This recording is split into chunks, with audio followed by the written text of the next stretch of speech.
Tawakkul on Allah, putting your trust and reliance on Allah, means this exactly. You ready? Means this exactly. It means you do everything you can. Then, whatever the outcome, you think of 4 things. 4 things that will keep you going, inshallah. 1, whether good or bad, Allah has a plan for me. The outcome happens and you say, Subhanallah, Allah has a plan for me. What is it? I don't know, but He has a plan. I am certain He has a plan.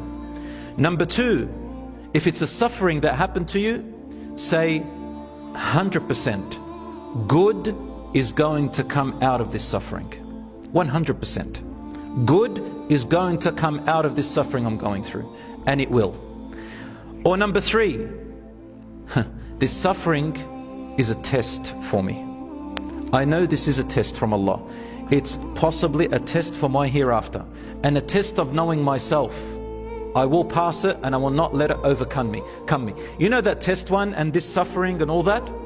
The shaitan will come to you right at the point of your lowest point. He will come to you right at the point where the outcome happens. Sometimes you might think, oh, I expected more of an outcome. It didn't happen that way. The shaitan comes to you and says, I've got him.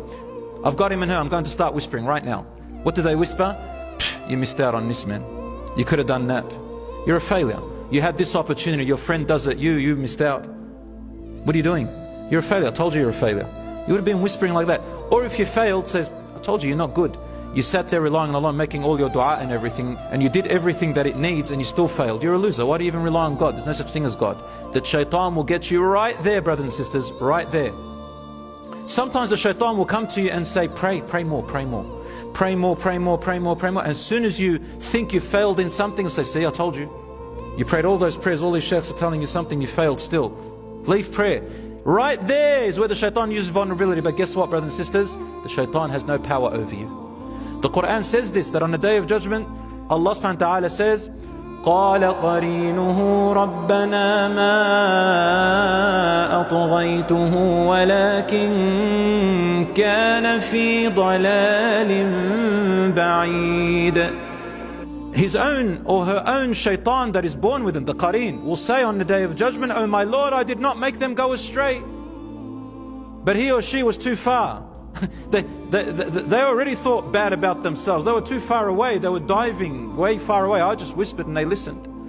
In another verse, the shaitan says, Iblis himself stands in hellfire and makes a khutbah, a sermon, and says to everybody in hellfire, hey everyone, let's make a deal right now. I know you're all going to blame me.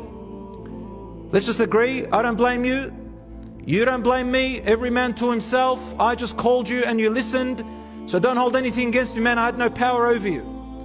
Wallahi, the shaitan will say that. So you have power over yourself, brothers and sisters.